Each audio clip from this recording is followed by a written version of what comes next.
जहां अमेय पटनायक पिछली बार ताऊ जी के घर पर रेड मारने के 7 साल बाद राजस्थान के एक राजा के महल पर रेड मारने निकला है। जहां राजा के महल जैसे किले में सब लोग पार्टी के मजे कर रहे हैं। शराब और ठहाकों के बीच में एक लड़की राजा के असिस्टेंट से पूछती है, राजा कुंवर कहाँ है? असिस्टेंट स्विमिंग पूल की तरफ इशारा करता है, जहाँ ये ठरकी राजा स्विमिंग पूल में अंग्रेज लड़कियों के साथ मस्ती कर रहा है। इधर गाड़ियों का काफिला लगातार किले के और करीब आता जा रहा है, जिसे देखकर राजा का एक मुखबिर बाइक से किले की ओर भागता है और राजा के पहरेदार को खबर देता है कि किले पर आज रेड पड़ने वाली है। इधर दूसरी ओर अमेय पटनायक अपनी गाड़ी के ड्राइवर से कहता है, गाड़ी दूसरी तरफ मोड़ो, और अमेय के आइकॉनिक सनग्लासेस को हम देखते हैं। अमेय की गाड़ी उस काफिले से अलग होकर दूसरे रास्ते पर चली जाती है। उसी वक्त राजा का असिस्टेंट टेरिस पर जाकर दूरबीन से देखता है और कंफर्म करता है कि वाकई कुछ गाड़ियाँ किले की तरफ बढ़ रही है, यानी रेड तो तय है। सुबह पूरी तरीके से हो चुकी है, सरकारी गाड़ियाँ किले के अंदर घुस चुकी है। तभी राजा के गार्ड इनकम टैक्स के लोगों पर फायरिंग करते हैं ताकि वो लोग डर जाए। इधर राजा अपने असिस्टेंट से कहता है कि वो सारा सोना और पैसा लेकर किले से निकले। इधर ट्रकों में भर भर कर कुछ बक्से और पत्तियां भेजी जा रही है, यानी ब्लैक मनी। राजा उसे किसी सीक्रेट जगह पर छुपवा रहा है। इधर अब किले की छत से तोपों को चलाया जा रहा है और राजा आकर कहता है कि अब चले जाओ यहाँ से, वरना सच में गोलियां मिलेंगी। फिर राजा के ढेर सारे गुंडे इनकम टैक्स के लोगों पर अटैक कर देते हैं और आखिर में उन्हें भगा दिया जाता है।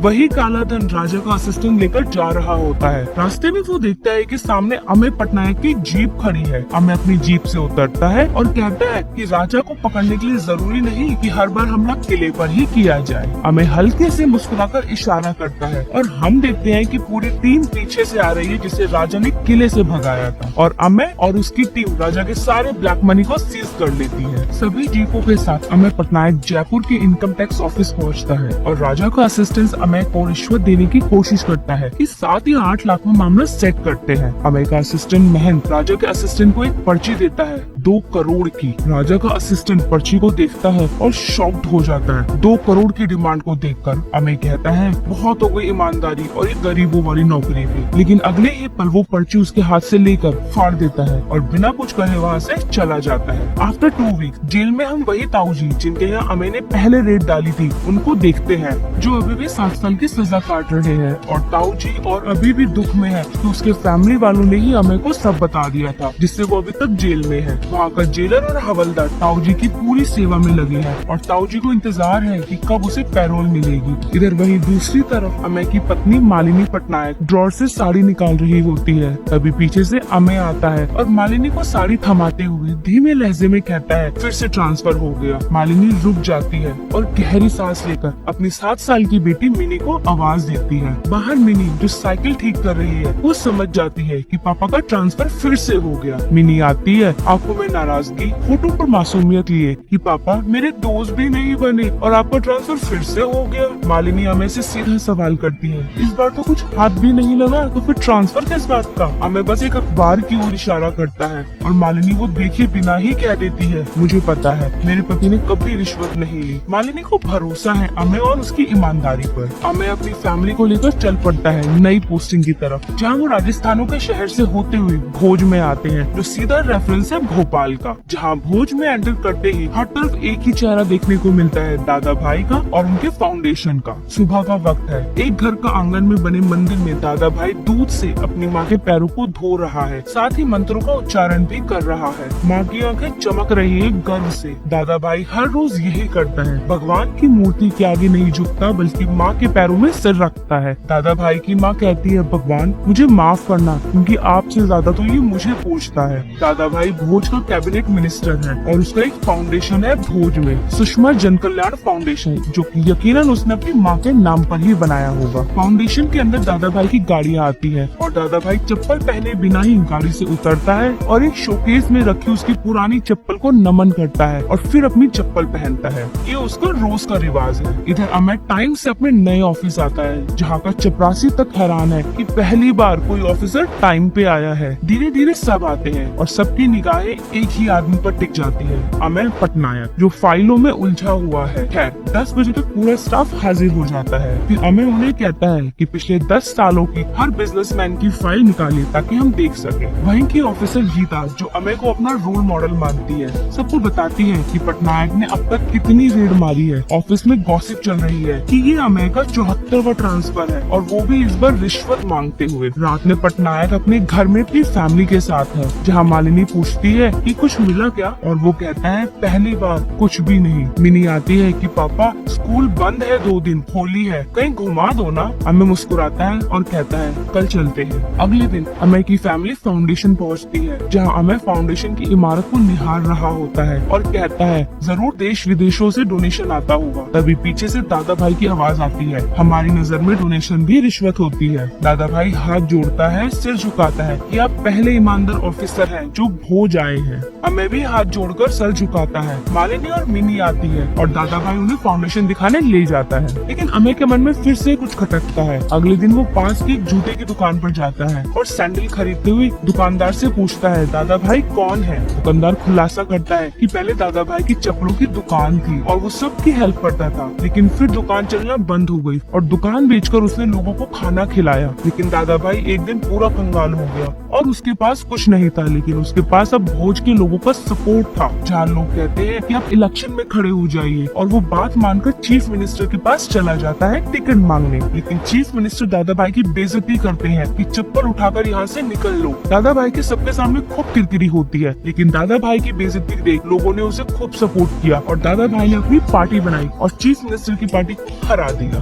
दादा भाई से सपोर्ट मांगने चीफ मिनिस्टर आता है और दादा भाई उससे कहता है कि आपने मेरी बेइज्जती की थी तो माफी मांगिए। चीफ मिनिस्टर माफी मांगता है और इस तरह दादा भाई होम मिनिस्टर बन जाता है। मंत्री बनते ही उसने सबसे पहले फाउंडेशन खड़ा किया, जहाँ लोगों को रोजगार और कारीगर दोनों मिल जाता है। फिर दादा भाई कैबिनेट में मंत्री बना दिए जाते हैं, यानी सेंट्रल गवर्नमेंट में। पटनायक की पड़ताल में एक बात और सामने आती है कि दादा भाई की एक प्रेमिका थी नेहा नाम की, जो कि एक एक्सीडेंट में मारी गई। इधर होली का दिन मालिनी ने घर पर छोटी सी पार्टी रखी है। अमेय कहता है कि ये ठीक किया तुमने। अब बीच पार्टी में अमेय थोड़ा सा ठरकी हो रहा है अपनी बीवी को देखकर। पार्टी के बीच में अमेय को एक कॉल आता है। अमेय गाड़ी लेकर निकल जाता है। इधर मालिनी पार्टी में अमेय को ढूंढ रही है। अमेय वापस आता है और अमेय के ऑफिस का आदमी पूछता है कुछ होने वाला है क्या सर? अमेय बस कहता है हाँ डिनर और चला जाता है। अगली सुबह अमेय अपने ड्राइवर के साथ एक खेत में पहुंचता है। पूरे खेत को ध्यान से देखने के बाद उसका ध्यान जाता है गन्नों के खेत पर। वो पूछता है सीजन शुरू हो गया फिर भी गन्ने की फसल क्यों नहीं कटी? एक आदमी बताता है कि विक्रम गरियाल नाम का आदमी है, उसका मानना है कि फसल खड़ी रहे तो बरकत होती है। हर साल यही ड्रामा करता है। अमेय को शक होता है। इसके बाद रात को अमेय का फोन अमेय की एम्प्लॉय गीता को जाता है। फिर धीरे धीरे हर ऑफिसर को सब ऑफिस के एरिया में जमा होते हैं, जहाँ गीता कहती है कि 75वीं रेड होने वाली है सर की और मैं काफी एक्साइटेड हूँ। तभी वहाँ अमेय काफी सारे एनवलप्स लेकर आता है। फिर सभी को एक एक एनवलप थमाते हुए वो कहता है कि अब आप इसे ओपन कर सकते हैं। और जैसे ही लिफाफे खुलते हैं उसमें लिखा होता है मनोहर धनखड़ यानी दादा भाई। अशोक धीमे से कहता है इतनी भी ईमानदारी अच्छी नहीं जो इतने अच्छे आदमी के घर पर रेड डलवाए। अमेय कहता है कि आप मुझे समझने में गलती कर गए। और फिर कहानी फ्लैशबैक में जाती है, जब अमेय ने राजा का पैसा सीज किया था और 2 करोड़ की रिश्वत मांगी थी। राजा का असिस्टेंट निकलता है गाड़ियों में और अमेय का असिस्टेंट महंत उसका पीछा करता है। राजा का असिस्टेंट एक ठिकाने पर आकर 2 करोड़ रुपए गाड़ी में डलवाकर अमेय के पास आता है और उसे दे देता है।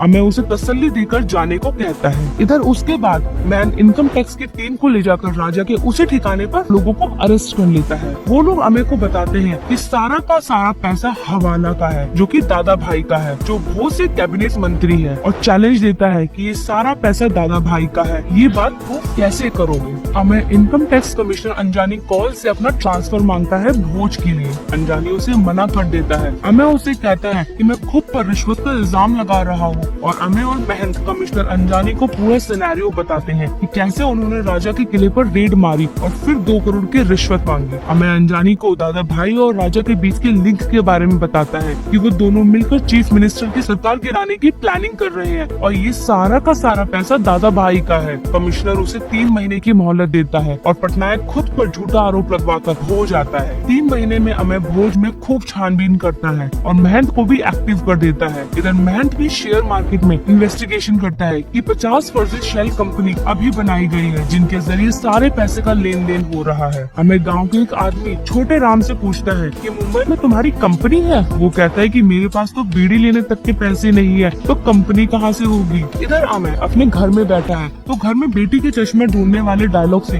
उसे आइडिया मिलता है कि कई बार चीजें सामने होती है, बस देखने का नजरिया आना चाहिए। और वही उसे दिखता है फाउंडेशन के बाहर लगा हाथ वाला स्टैचू और उसका एक टुकड़ा काट कर लेकर चला जाता है। साथ ही फाउंडेशन के अकाउंट फाइल के रूम को भी चेक करता है। हमें कॉल करके कमिश्नर अंजानी से दादा भाई के खिलाफ रेड वारंट मांगता है, लेकिन अंजानी कहता है कि सिर्फ और सिर्फ शक के बेस पर मैं तुम्हें वारंट नहीं दे सकता और प्रूफ मांगता है। हमें को पता चलता है कि फाउंडेशन का वो स्टैचू सच में गोल्ड का है और फिर वो पहुंचता है गन्ने के खेत में, जहाँ पर वो खुदाई करता है और उसे जमीन में दबे बक्से मिलते हैं। हमें कमिश्नर को सबूत देता है कि गोल्ड का स्टैचू और खेत के नीचे बक्सों की तस्वीरें और पूरे 30 वारंट मांगता है और कमिश्नर 30 वारंट पर साइन कर देता है। कहानी फिर से प्रेजेंट में आती है, जहाँ अमय कहता है कि मैं बेईमान बनने का ढोंग किया था मैंने और सबको चलने को कहता है। यहाँ पूरी टीम की सांसें थमी हुई है और सब घबराए हुए हैं क्योंकि यहाँ रेड उस आदमी के घर पे पड़ने जा रही है जो भोज का भगवान है। अर्ली सुबह पूरी टीम पहुँचती है दादा भाई के घर पर, जहाँ अमय को रोका जाता है लेकिन वो गेट खुलवा ही लेता है। अमय पूरी टीम के साथ अंदर जाता है और सारे लोग दादा भाई के सामने खड़े हैं और इधर वो अपनी माँ के पैरों को दूध से धोते हुए फिर से मंत्र ही पढ़ रहा होता है। पैर धोने के बाद वो अमय से आंख मिलाता है, जहाँ अमय उससे कहता है कि आपके नाम सर्च वारंट है। अमय की माँ पूछती है ये कौन है, तो दादा भाई कहता है इन्हीं अफसर ने तो 7 साल पहले लखनऊ में ताऊ जी की यहाँ रेड डाली थी, आज हमारे यहाँ आए छापा मारने। और फिर अमय का छोटा भाई कहता है कि आप गवाहों का इंतजाम कीजिए, लेकिन सारे गवाह मना कर देते हैं। फिर दादा भाई पूरे परिवार को बुलाता है और अमय से इंट्रोडक्शन कराता है। फिर हाई कोर्ट के जजों को बुलाता है गवाहों के तौर पर और अमय पटनायक बिना किसी रुकावट के काम शुरू कर देता है। इधर इनकम टैक्स की एक टीम दादा भाई पार्टी के ऑफिस में पहुंचती है और एक टीम गन्नों के खेत में आती है, जहां तुरंत वो खेतों में खुदाई में लग जाते हैं। घर से सिर्फ थोड़े से गहने और कैश निकलते हैं। दादा भाई मुस्कुराकर कहते हैं कि ये औरतों के जेवर है और घर का कुछ कैश। पटनायक पहली बार चुप है। उस दादा भाई के घर से अभी तक कुछ नहीं मिला। इधर खेतों की खुदाई से भी अभी तक कुछ नहीं मिला, न ही घर में कोई अकाउंट की फाइल। इधर अमय के पास अशोक आकर कहता है कि सर सारे पेपर सही है और दादा भाई अमय को देखता है जो कि मानो कह रहा हो कि आज तो तुम फंस गए। एक टीम मंदिर में जाती है, एक टीम छत पर जाती है, लेकिन वहाँ भी कुछ नहीं मिलता। सब टीम अमय को रिपोर्ट करते हैं कि सर हमें कहीं पर भी कुछ नहीं मिला। अमय हैरान है, परेशान है कि जो चीजें उसने खुद अपनी आंखों से देखी थी वो आखिर गई तो गई कहाँ। इधर ताऊ अब पैरोल पर जेल से बाहर है और वो न्यूज़पेपर पढ़कर अपने आदमी से कहता है कि दादा भाई के घर पर अमय पटनायक ने रेड डालकर खुद ही को फंसा लिया है। इधर दादा भाई का छोटा भाई पटनायक को घूरते हुए कहता है कि अभी तो शुरुआत है, असली घबराहट तो आपको जिंदगी भर होने वाली है। तभी पीछे से गीता दौड़ती हुई आती है, हाथ में वॉकी टॉकी, चेहरे पर घबराहट लिए हुए कि सर फाउंडेशन से हमारी टीम को बाहर नहीं आने दिया जा रहा है। पटनायक एक पल भी नहीं गवाता, तुरंत अपने सारे ऑफिसर्स को इशारा करता है सब लोग मेरे साथ चलो। लेकिन तभी सामने से आता है दादा भाई। वो अमय को अपने साथ फाउंडेशन चलने को कहता है ताकि बाहर जो भारी भीड़ है वो दंगे ना कर बैठे। पटनायक कुछ जवाब नहीं देता। फिर हम देखते हैं कि दादा भाई और अमय फाउंडेशन के स्टैचू के सामने खड़े हैं। अमय स्टैचू का सैंपल टेस्ट करवाता है जिसमें कि स्टैचू पीतल का निकलता है। अमय फिर से चौंक जाता है और जेब से एक सिक्का निकालता है कि ये इसी जगह से मिला था, इसे भी चेक करो। टेस्ट होता है और वो असली गोल्ड का निकलता है। अमय को समझ नहीं आ रहा कि ये सब बदल कैसे गया। अब इतनी समझदार तो हम ऑडियंस भी है कि दादा भाई ने ही ये सब किया होगा। अमय गुस्से में कहता है कि अब अकाउंट्स रूम खोलिए। इधर अकाउंट्स रूम के बाहर दादा भाई और अमय खड़े हैं। अमय कड़क आवाज में कहता है कि दरवाजा खोलिए। दादा भाई अमय पटनायक को भीतर ले जाता है। अंदर की तस्वीर कुछ और ही है। वो जगह जो रात में एक बिखरे करप्शन की गवाह थी अब एक खूबसूरत लाइब्रेरी में चेंज हो चुकी है। साथ में अंदर दादा भाई के पापा की मूर्ति भी लगी है। सब कुछ तरीके से सजा रखा है जैसे मानो एक प्लानिंग हो। दादा भाई कहता है कि एक लाइब्रेरी है जो हमारे पिताजी की याद में बनाई गई है। अमय ने जो सोचा था वो सब कुछ उल्टा हो गया और बाहर पब्लिक वायलेंट हो रही है। दादा भाई अपने छोटे भाई को कहता है कि बाहर की भीड़ को कंट्रोल करो। दादा भाई हमें से कहता है कि हमारे साथ ही आना बाहर, क्योंकि पब्लिक काफी गुस्से में है। अगर आप बाहर गए तो शायद जिंदा ना रहे, मेरे साथ आइए। एक दूसरा रास्ता है। चलते हुए हमें रुकता है, स्टैचू की ओर देखता है और पूछता है इतना सोना कहाँ ले गया आप? दादा भाई कहता है कि लोगों की आंखों के सामने था, किसी ने नहीं देखा और आपने देख लिया। फिर वो बताता है कि हम ईमानदारी का नाटक करते हैं और आप बेईमानी का नाटक करते हैं। साथ में बताता है कि आपने रिश्वत लेने की एक्टिंग की थी, क्योंकि जिसने कभी रिश्वत नहीं ली वही 2 करोड़ की पर्ची बना रहा है। आपकी नजर हमारे ऊपर तब से थी, हमारी नजर पहले से आपके ऊपर थी जब आपने राजा के यहाँ छापा मारा, उसी दिन से। फिर यहाँ से हमें पता चलता है कि हमें जब से भोज में आया है तब से पूरे टाइम दादा भाई के लोगों ने फॉलो किया था और रातों रात दादा भाई के लोगों ने खेतों से एक संदूक निकालकर ट्रांसफर कर दिया सीक्रेट जगह पर। दादा भाई कहता है आपकी नजर में 4 चीजें सामने हैं, फाउंडेशन, पैसा, बेनामी कंपनी और गोल्ड। बस एक चीज नहीं देखी आपने, वो 5वीं चीज आपकी आंखों के सामने है। ये रहा आपका टिप, ढूंढिए उसे। हमें उसका चैलेंज एक्सेप्ट करता है और बाहर भीड़ वॉयलेंट होती जा रही है। दादा भाई अमे को भीड़ से निकालते हुए बाहर लाता है, लेकिन भीड़ में एक बूढ़ा अमे से टकराता है और चुपचाप उसकी जेब में कुछ डाल देता है। इधर अमे को उसका सस्पेंशन लेटर ऑफिस में मिलता है।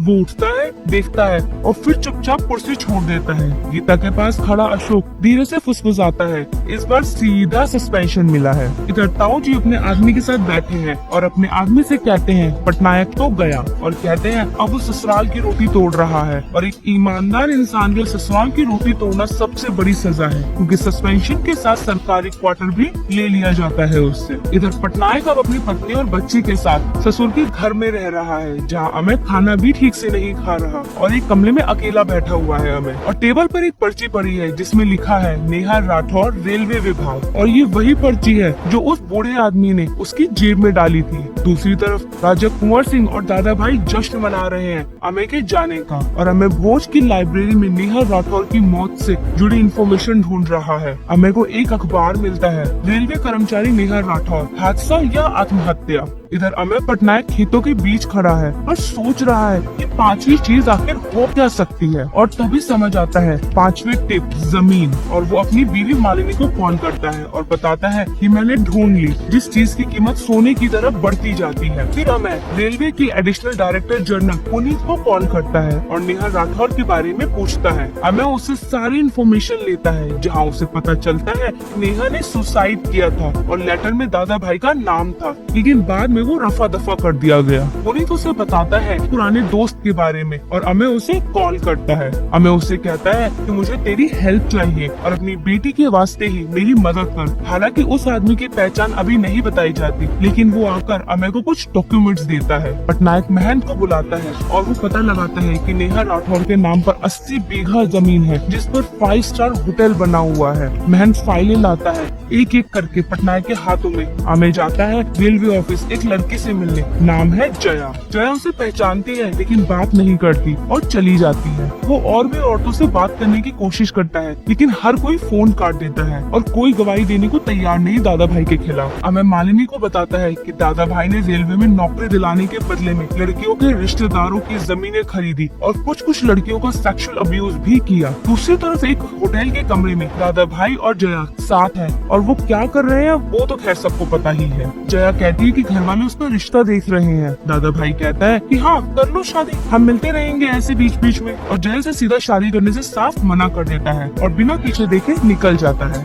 हमें कमिश्नर से मदद मांगने आता है। कमिश्नर सीधा कहता है तुम्हें पैसे ढूंढ कर निकालना था, वो तुमसे हो नहीं पाया और हम लड़कियों के जरिए दादा भाई पर केस नहीं कर सकती और तुम अभी ये लड़ाई करने की हालत में नहीं हो। और कमिश्नर कहता है कि हमें तुम्हारी तरह कोई ईमानदार ऑफिसर चाहिए। हमें कहता है ईमानदार नहीं, इस बार जरूरत बेईमान की है। और वही एंट्री होती है वकील देवेंद्र गहलोत की, पेशे से वकील लेकिन चाल डाल से कई ज्यादा। हमें उसके पास आता है दादा भाई के खिलाफ PIL डलवाने। साथ में पैसे देता है और कहता है कि प्रेशर आने पर बदल तो नहीं जाओगे। गैलोत उसके सामने पैसे चाटता है और कहता है कि लो जी, आपका नमक चाट लिया। फिर हमें वहाँ से चला जाता है। दूसरी तरफ दादा भाई का असिस्टेंट उसे बताता है कि आपके खिलाफ जनहित याचिका डाली गई है कोर्ट में, और बताता है कि दिल्ली में एक बेईमान किस्म का वकील है जो शरीफ लोगों को बदनाम करता है। तभी दादा भाई का फोन बजता है। कॉल अमे की होती है। अमे कहता है कि याचिका में तुम्हारे कर्मों की सजा है। दादा भाई कहता है रोज में मेरी पूजा होती है, लोग तुम्हें छोड़ेंगे नहीं। अमे कहता है एक टिप आपने दी थी, अब एक मैं देता हूँ। अमे नेहा राठौर का नाम रिवील करता है। यहाँ ताऊजी बैठे होते हैं और अपने आदमी बजाज को इशारों में समझाते हैं कि पटनायक किसी वकील के कंधे पर बंदूक रखकर दादा भाई को निशाना बना रहा है। इस तरफ भोज के इनकम टैक्स ऑफिस में लल्लन सुधीर की एंट्री होती है डिप्टी कमिश्नर के रूप में। वो कैबिन के बाहर आता है, अपना नाम देखता है, घुटनों पर आकर कैबिन को प्रणाम करता है, फिर बालों पर हाथ फेरते हुए सबको अपना इंट्रोडक्शन देता है और कहता है कि हमारा वर्किंग स्टाइल अमे पटनायक से अलग है और रेट तो हम करेंगे ही, लेकिन बताकर। और यहाँ वो सबकी तरक्की की बात करता है, यानी वही रिश्वत वाली बात। अब लल्लन को सब अजीब नजरों से देख रहे हैं कि ये कितना करप्ट इंसान है। लल्लन उनसे दादा भाई के बारे में पूछता है और रात में सीधा दादा भाई के घर पहुंच जाता है। और लल्लन दादा भाई से कहता है कि हम आपसे माफी मांगने आए हैं। वो अपनी बातों से दादा भाई को मक्खन लगा ही रहा होता है कि तभी दादा भाई की माँ वहाँ आती है। लल्लन सर झुकाकर उन्हें नमस्कार करता है। दादा भाई ऐसा करने के लिए उससे मना करते हैं और लल्लन खाने को मांगता है दादा भाई की माँ से। अगली सुबह वकील गहलोत के चैम्बर के बाहर दादा भाई का असिस्टेंट खड़ा होता है, हाथ में शराब की बोतल लिए हुए। वो कहता है गहलोत से क्या चाहिए पीछे हटने के बदले।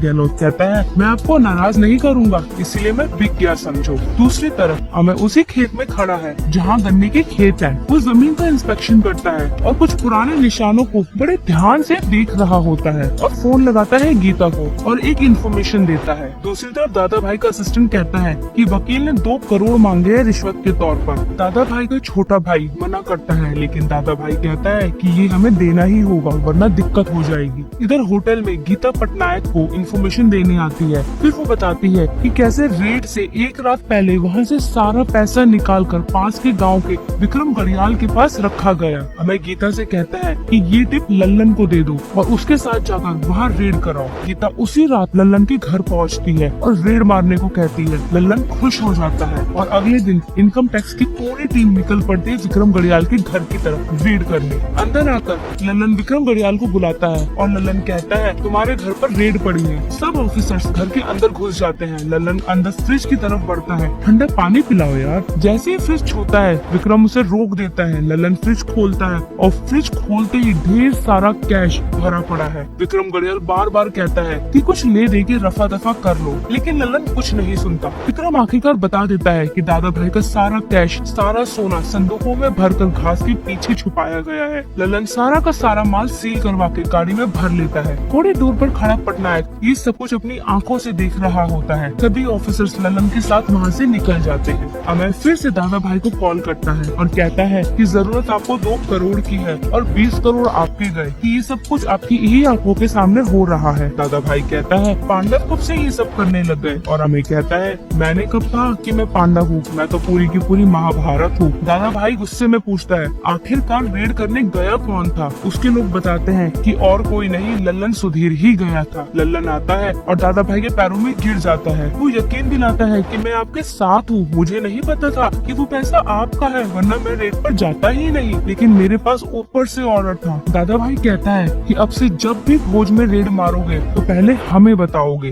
दादा भाई कहता है कि पैसा कब तक मिलेगा मेरा। लल्लन कहता है कि सर थोड़ा तो टाइम लगेगा ही। दादा भाई चुप है, चेहरा इमोशनलेस हो चुका है, आंखों में गुस्सा भरा हुआ है। हमें अभी भी सबूतों की तलाश में लगा हुआ है और इधर दादा भाई सोच में है कि सामना कैसे करे। इधर गहलोत का फोन आता है सीधा दादा भाई के असिस्टेंट को। उसकी आवाज में धमकी है कि मैं ज्यादा दिन चुप नहीं रहूंगा। ये बात दादा भाई तक आती है कि अगर उसको 2 करोड़ की रिश्वत नहीं दी तो याचिका कोर्ट में डाल देगा वो। दादा भाई कहता है इस बार मेरा भाई जाएगा दिल्ली। दादा भाई का छोटा भाई आता है दिल्ली कमल चौहान नाम के IAS के बंगले पर। दोनों घर की छत के ऊपर जाकर पानी की बड़ी टंकी से पैसा निकाल ही रहे होते हैं कि पीछे से इनकम टैक्स की टीम आ धमकती है। सब कुछ पकड़ में आ जाता है और साफ हो जाता है कि ये भी दादा भाई का ही पैसा था। इनकम टैक्स की टीम कमल चौहान को पकड़ लेती है। दादा भाई कहता है अपने भाई से कि हमें को ये सारी इन्फॉर्मेशन मिल कहाँ से रही है। रात होती है, एक सफेद गाड़ी घर घर के अंदर आती है और उसमें से दादा भाई का असिस्टेंट विनय निकलता है और पीछे से अमय आता है। विनय चौंक जाता है लेकिन अमय को देखकर मुस्कुराता है और फिर हमें पता चलता है फ्लैशबैक में कि अमय पटनायक का सबसे भरोसेमंद साथी और कोई नहीं बल्कि दादा भाई का असिस्टेंट विनय ही होता है, जो दादा भाई के साथ रहते हुए हर इन्फॉर्मेशन पटनायक तक पहुंचा रहा था। विनय कहता है कि इस बार मैं टिप तुझे 1 घंटे पहले दूंगा। उधर गहलोत फिर से विनय को फोन करता है पैसों के लिए। विनय कहता है पैसे मिल जाएंगे। दूसरी तरफ दादा भाई गहलोत को फार्म हाउस पे लाने को कहता है। कहानी में नया मोड़ आता है। अमय की पत्नी मालिनी भी मैदान में उतरती है। मालिनी रेलवे में काम करने वाली उन लड़कियों से मिलने जाती है जिनके साथ दादा भाई ने मॉलेस्ट किया था। फार्म हाउस पर जहाँ विनय और गहलोत आते हैं, लेकिन वहाँ पहुँचते ही इनकम टैक्स की टीम फिर से आती है जिसे लीड कर रहा है खुद कमिश्नर। इस बार उन्हें कुछ भी नहीं मिलता। दूसरा और मालिनी की कोशिशें रंग लाने लगी है। सबसे ज्यादा जोर जया पर है। मालिनी चाहती है कि जया किसी भी हाल में कन्फेशन दे दे बस। उधर दादा भाई को शक था कि उसके बीच कोई अपना ही है जो उसे धोखा दे रहा है और आखिरकार वो विनय को पकड़ लेता है और विनय को बुरी तरह पीटा जाता है। दादा भाई अमय को कॉल करता है और उसे बताता है कि हमने उसे मारा नहीं है, बस गायब किया है। वहीं अब गहलोत को 2 नहीं पूरे 5 करोड़ की रिश्वत दी जाती है। इधर कोर्ट रूम में भीड़ भरा माहौल है। गहलोत की बातों से तो लग रहा है कि वो दादा भाई के फेवर में ही जाएगा, लेकिन तभी वो कहता है टेप रिकॉर्डर ऑन करिए और वो टेप चलती है जिसमें दादा भाई खुद उसे रिश्वत देते हुए सुने जाते हैं। वकील विरोध करता है, कोर्ट में इलेक्ट्रॉनिक एविडेंस एक्सेप्ट नहीं होते। गहलोत कहता है अगर फिजिकल दे दिया जाए तब, और सामने आता है 5 करोड़ से भरा बैग, साथ में अमय अभी भी मौजूद है वहाँ। गहलोत जज को बताता है कि दादा भाई ने कई लड़कियों के नाम पर जमीन खरीदी, उन्हें नौकरी भी दिलवाई और उनके साथ रिलेशन भी बना। और ऐसे गहलोत सारे सबूत पेश करता है। साथ में ये भी डिमांड करता है कि जब तक इन्वेस्टिगेशन पूरी ना हो जाए तब तक दादा भाई को भोज से तड़ी पार किया जाए। जज गहलोत की बात मान के दादा भाई को भोज से दूर रहने का ऑर्डर देता है। बाहर अमय अब दादा भाई को खुला चैलेंज देता है, अब सब कुछ आपकी आंखों के सामने होगा, और वहाँ से चला जाता है। लल्लन अब फिर से दादा भाई के पास आता है और कहता है कि ऊपर से ऑर्डर है, पूरे भोज पर छापा मारना है। अगर कुछ छुपाया है तो बता दो या फिर कहीं छुपा दो, वरना सब कुछ बाहर आ जाएगा। वहीं दादा भाई एक बड़े वकील से मिल रहा है और जमीनों के पेपर्स देता है कि ये सब कुछ आप ले लो, बस कैसे भी करके भोज से तड़ीपारी हटवानी है आपको। उधर पटनायक कमिश्नर ऑफिस में बैठा है और अपना सस्पेंशन कैंसिल करवा रहा है और कहता है कि मैं दादा भाई से सारा गोल्ड और कैश लेकर आऊंगा और ना आ सका तो ये मेरी करियर की लास्ट रेड होगी। दादा भाई अमय को कॉल करता है और दोनों एक दूसरे को बताते हैं कि एक का सस्पेंशन कैंसिल हो गया और एक का तड़ीपारी। इधर भोज के इनकम टैक्स ऑफिस में फिर से एंट्री होती है अमय की, जहाँ खुलासा होता है कि लल्लन दरअसल में अमय का जानकार था, यानी कि अमय ने ही उसे अपनी जगह यहाँ भेजा था, जहाँ लल्लन ने आकर दादा भाई का विश्वास जीता और कन्विंस किया कि वो अपना सारा माल कहीं शिफ्ट कर दे। और लल्लन बताता है कि दादा भाई ने सारा पैसा एक 5 स्टार होटल में छुपाया है और फिर तैयारी होती है 75वीं रेड की, जहाँ दूसरी तरफ इस 5 स्टार होटल में ताऊ जी ऐशो आराम ले रहे हैं और इसके साथ ही होटल में इनकम टैक्स की गाड़ियाँ घुसनी शुरू हो जाती है, जहाँ इस बार अमय काफी बड़ी टीम और फोर्स लेकर आया है साथ में। जैसे ही इनकम टैक्स ऑफिसर होटल में एंटर होते हैं, मैनेजर सवाल करता है आप लोग कौन? अशोक कहता है कि होटल पर रेड पड़ी है। पीछे से एक आदमी जाकर दादा भाई को इन्फॉर्म करता है कि दूसरी ओर ताऊ जी फिर से अमय पटनायक से मिलते हैं और कहते हैं जब अपनी बर्बादी हो जाए तो दूसरों की बर्बादी देखने में मजा बहुत आता है, और मुस्कुराकर वहाँ से चले जाते हैं। इधर दादा भाई संसद में है और तभी उनका आदमी आता है और बताता है कि होटल में रेड पड़ चुकी है। दादा भाई बिना एक शब्द बोले उठता है और निकल पड़ता है। इधर होटल की तलाशी लेने के लिए 3 रूम्स के अंदर नहीं जा पा रही क्योंकि अंदर गेस्ट हैं। पटनायक ऑर्डर देता है फायर अलार्म बजाओ। फायर अलार्म बजते ही लोग निकलकर भागने लगते हैं। टीम 2 हिस्सों में बंटती है, आधी अमय के साथ आधी लल्लन के साथ। लल्लन पेंट्री रूम खुलवाता है जहाँ अंदर गद्दों में गद्दे नोटों से भरे पड़े हैं। लल्लन कहता है चलो लेकर। इधर होटल के सारे वॉशरूम में नलके सोने के होते हैं जिन्हें निकलवा लिया जाता है। फिर पटनायक दीवारों को ठोकता है, एक तरफ आवाज आती है दूसरी तरफ नहीं। मैनेजर घबराकर कहता है पीछे लॉन्ड्री रूम है। अशोक गीता को उकसाता है अपने हीरो को ताकत दिखाओ। गीता साड़ी संभालती है और दीवार को तोड़ देती है। सामने खुलता है ब्लैक मनी का स्लैब, नोटों के पहाड़ और सोना। सबकी आंखें फटी रह जाती हैं, जहाँ अंदर कैश के बंडल और गोल्ड की बिस्किट ऐसे गिर रहे हैं कि क्या करे। पूरी टीम उन सब चीजों को गिनती है और इधर एक हवलदार की आंखें फटी रह जाती हैं। इधर ताऊ जी बहती गंगा में हाथ धो रहे होते हैं, यानी वो चीफ मिनिस्टर को कहते हैं कि दादा भाई डूबता जहाज है और तुम दूर रहना, और कहते कहते हैं कि दादा भाई के सारे विधायक अपनी पार्टी में खींच लो, और दादा भाई के कुछ विधायकों का पला बदल जाता है। दादा भाई सीधा प्रधानमंत्री को कॉल लगाता है। अब प्रधानमंत्री पहले से वाकिफ है इस केस से, वो कॉल इग्नोर कर देता है। गाड़ी में बैठा दादा भाई पागलों की तरह फोन पटकता है। सब कुछ हाथ से फिसल चुका है उसके। इधर उसी होटल में एक रूम में विनय भी मिलता है घायल सिचुएशन में, और यहाँ दादा भाई भोज में लैंड करता है और पीछे गुस्से में गुंडों की फौज। इधर होटल के बाहर दादा भाई के हजारों गुंडे या सपोर्टर नारेबाजी कर रहे हैं और वायलेंट हो रहे हैं। उधर होटल में इनकम टैक्स ऑफिसर फंस चुके हैं। सपोर्टर होटल के गेट के अंदर आ जाते हैं और इधर दादा भाई भी होटल पहुंच जाता है। दादा भाई के गुंडे इनकम टैक्स वालों की गाड़ियों को तोड़ने लग जाते हैं। वहीं दूसरी ओर मालिनी उन सब लड़कियों को लेकर पहुंचती है दादा भाई की माँ के पास और दादा भाई की सच्चाई बताती है। पहले तो वो भरोसा नहीं करती, लेकिन फिर लड़कियों के मुंह से सुनकर माँ टूट जाती है। अंदर दादा भाई सामने आता है अमय के और पूछता है, आप तो ईमानदार थे, हमारे खजाने तक पहुँचे कैसे?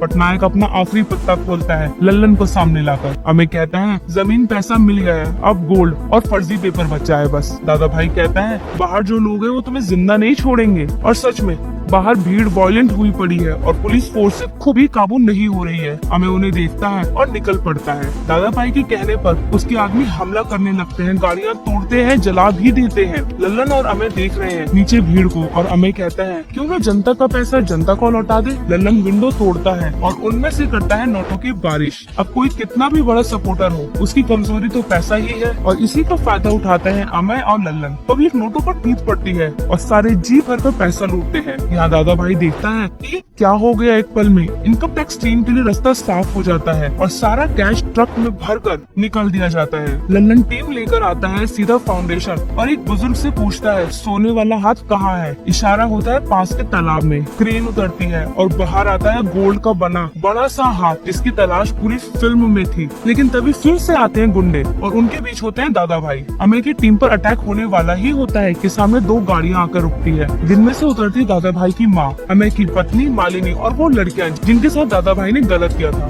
दादा भाई की माँ शर्मिंदा होती है और चप्पल उतारकर सर पर रखने लगती है। दादा भाई आके रोकता है माँ को और कहता है, गलती मेरी है, आपकी नहीं। माँ रोते हुए जोर से थप्पड़ लगाती है। अब सबके सामने दादा भाई की पोल पट्टी खुल जाती है। सब लोग उस पर टूट पड़ते हैं मारने के लिए, लेकिन अमय उन्हें रोकता है कि कानून को अपने हाथों में मत लो। दादा भाई अपनी माँ की चप्पलें हाथ में लेकर फूट फूट कर रोता है। आखिर में पटनायक आता है उस बुजुर्ग इंसान के पास जिसने वो पर्ची दी थी। पता चलता है कि वो नेहा राठौर का दादा है और वो अमय को थैंक यू बोलता है कि दादा भाई के सामने खड़े रहने के लिए। और उसके बाद पटनायक वहाँ से चला जाता है। यहाँ अब जेल में दादा भाई है और वो चुपचाप उस कोने में बैठ जाता है। तभी ताऊ जी आते हैं और कहते हैं कि अब बाहर कैसे जाओगे, और दादा भाई की तरफ हाथ बढ़ाते हैं और इसके साथ होता है मूवी का एंड।